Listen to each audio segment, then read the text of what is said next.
l'intelligence artificielle. C'est un sujet passionnant. Ah oui. Et on va s'appuyer sur des extraits de Les prémices de l'IA. Ces textes décrivent une période pleine de promesses, un vrai foisonnement d'idées. Absolument. Et notre but aujourd'hui, c'est pas de refaire toute l'histoire, mais plutôt d'explorer les avancées clés et aussi les limites de cette époque, disons entre les années 50 et 80. Ok. En se basant vraiment sur ce que disent ces documents spécifiques. Une analyse ciblée, quoi. Parfait. Alors, pour commencer, le texte met en avant un moment clé dès 1958, le perceptron de Frank Rosenblatt. Ça a l'air d'avoir été un sacré marqueur. Oui, les prémices de l'IA insistent pas mal là-dessus.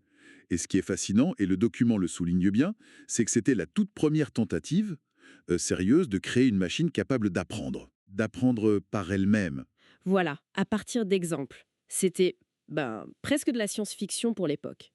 Le livre parle d'ailleurs de démos assez spectaculaires où il apprenait à distinguer des formes simples. Ah ouais, Mais ça a tout de suite créé la controverse aussi. intéressant que le texte parle déjà de controverse. C'était juste du scepticisme face à une machine qui pense, ou est-ce que les prémices donnent des détails sur des critiques plus techniques? En fait, il y avait les deux. Le livre mentionne cet étonnement, oui, un peu philosophique même, mais aussi, et ça c'est un point important du texte, des critiques très techniques, notamment de Marvin Minsky. Ah, Minsky. Oui, sur les limites profondes de ce que ce type de réseau, très simple finalement, pouvait vraiment faire.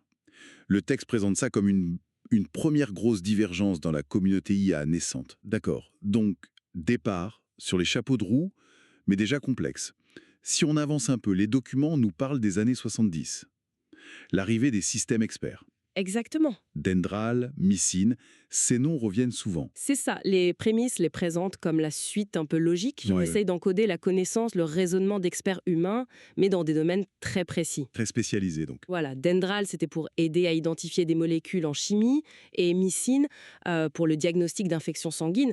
Le livre décrit l'effort, mais colossal, que ça représentait d'extraire et de formaliser cette expertise. Ouais, j'imagine. Des heures et des heures d'entretien avec des médecins pour Mycine, par exemple, assez mentionné. Mycine, pour les diagnostics, ça paraît hyper avancé pour les années 70 quand même. Est-ce que les prémices de l'IA disent si c'était fiable? Est-ce que ça a été vraiment utilisé? Ou c'était plus une preuve de concept? C'est une nuance importante que le texte aborde.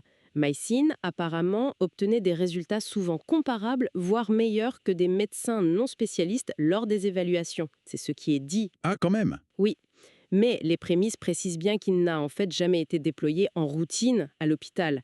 Les obstacles étaient nombreux. Comme quoi, par exemple? La lenteur des machines de l'époque, la difficulté à l'intégrer dans le flux de travail des hôpitaux, et puis une certaine réticence aussi du corps médical, faut le dire. D'accord, Donc c'était plus une démonstration de faisabilité, spectaculaire certes, mais pas un outil du quotidien. je vois.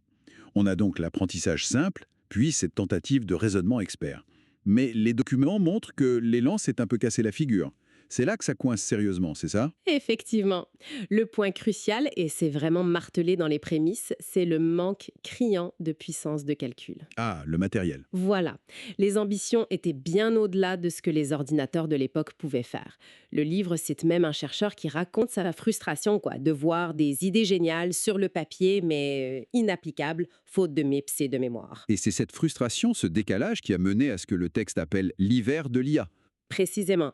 Les prémices décrivent cet hiver, non pas comme un arrêt total, attention, mais comme une période de grosse désillusion. Hmm. Les promesses qui avaient été peut-être un peu survendues au début se sont cognées au mur de la technologie.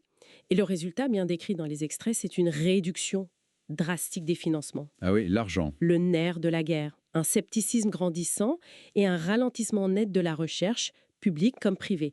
Le livre capture bien ce sentiment de « oups », retour sur Terre un peu brutal.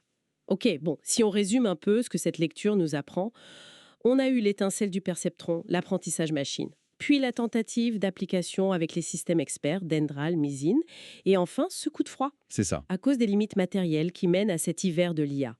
Finalement, qu'est-ce qu'on retient de cette trajectoire telle que décrite ? L'essentiel, et c'est un peu le fil rouge dans les prémices, c'est que même cet hiver, il a été super important. Cette période, elle a forcé la communauté à être plus réaliste, à se concentrer sur des problèmes peut-être moins spectaculaires à court terme, mais plus fondamentaux.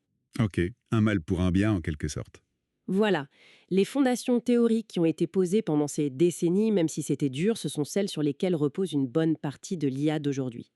Comprendre ce cycle d'enthousiasme puis de douche froide, c'est essentiel pour analyser l'IA actuelle. Et ça nous laisse avec une réflexion, je trouve, qui découle directement de ces textes. Comment est-ce que l'écho de ce premier hiver, si bien raconté ici, influence encore notre regard sur les avancées d'aujourd'hui et peut-être notre capacité à faire le tri entre les vraies promesses et les nouvelles vagues d'enthousiasme un peu démesurées.